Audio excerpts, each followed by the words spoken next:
couple of years ago, I returned from a road trip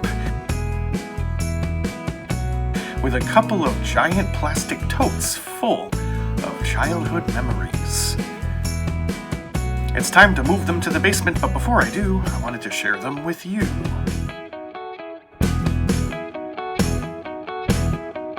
On to the Star Trek pieces.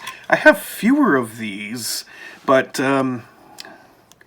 they're in kind of not very good condition. Well, we'll start with this one because it's in good condition. It's the Borg cube. Obviously, this is not to scale, or this thing would be absolutely huge. But it also has a hole in the bottom, so you can put it on one of those little stand things. So yeah, this was just a staple of the collection. Everyone had to have this one. Each side of the cube is the same series of pipes and stuff, and they kind of colored it in a cool way. This black with gray splotches all over it.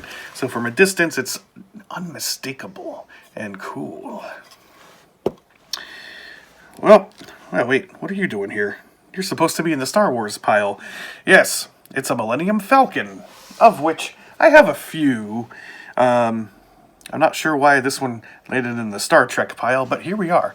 One of the most popular ships, I would argue. Look at all the detail on that. It even looks dirty, because it probably just is. And on the bottom, you can see you've got all those pieces of landing gear, those access holes out at the front there, and the cockpit off to the side. Not sure how I missed that one in the Star Wars collection, sorry. What I like about these is that they're so darn colorful. Let's start with the ones that I actually remember. Here we have a 1701D shuttlecraft, the Berman. As you can see, this was made in multiple pieces that were then slapped together, probably with some glue. The Star Trek ships are a little sleeker and cleaner. You don't see so much like mechanical stuff. Just panels and nacelles, basically, but they're still cool nonetheless. Here we have the iconic 1701D, from whom that shuttle lived somewhere back here. You can take them apart. You got the hole here and a post here, so somehow this thing stayed in one piece for years, banging around in a plastic tote, and I actually wasn't sure if they could come apart until I did it. So yeah, then you can use your imagination and relive that series where they come apart, and there's like a battle bridge down here in this piece, and yeah, lots of detail on here, which they pretty much had to do. If they didn't get this ship right, then like no one would buy any of their stuff. This is the flagship, you know.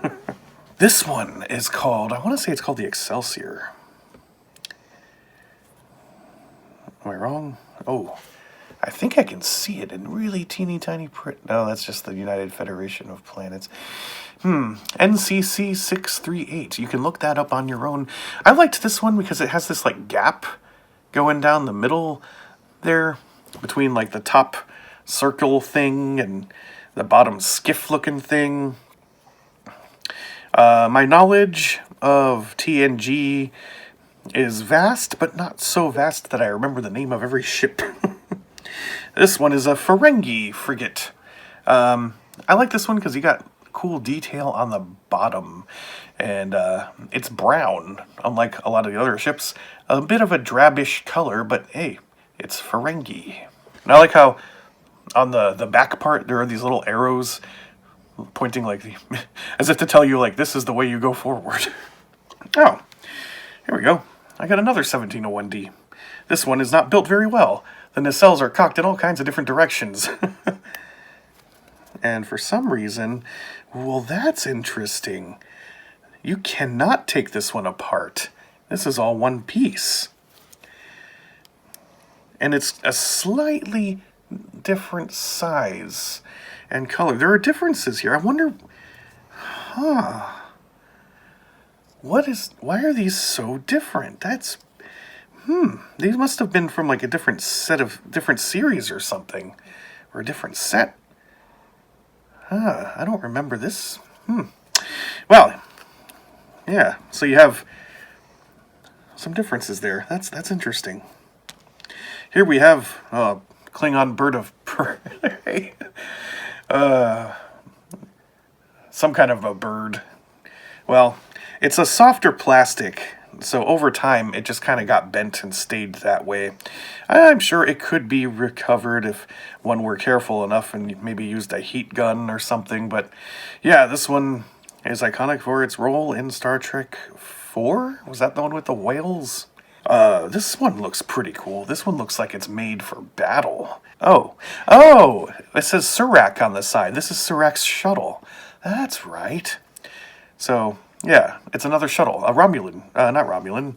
The other pointy-eared people shuttle. The Vulcan. It's a Vulcan shuttle. Surak is Spock's father. This is... damaged by a warp in space and time, the 1701B, the second iteration of the Enterprise, which was featured in the iconic movie Star Trek II and the Wrath of Khan. Yes, this is the ship that Khan commandeers. It has seen better days. This is a very similar looking ship, the NCC-2000.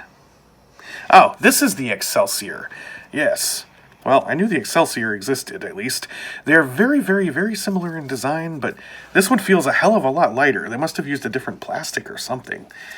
Then you get to one of my favorite ones. This is a Romulan attack ship of some kind. I forgot what they call it. Warbird?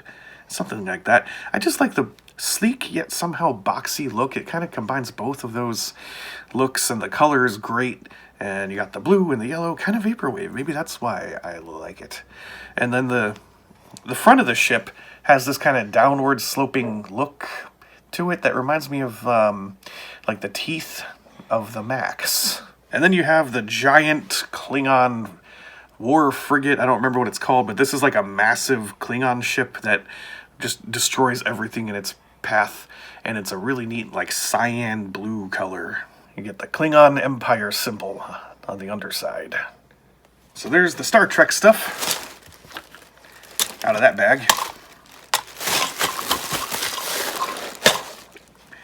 And I've got another bag, which has more things in it. This looks like all Star Wars. This video is going a bit long, so I will do this one separately. Stay tuned.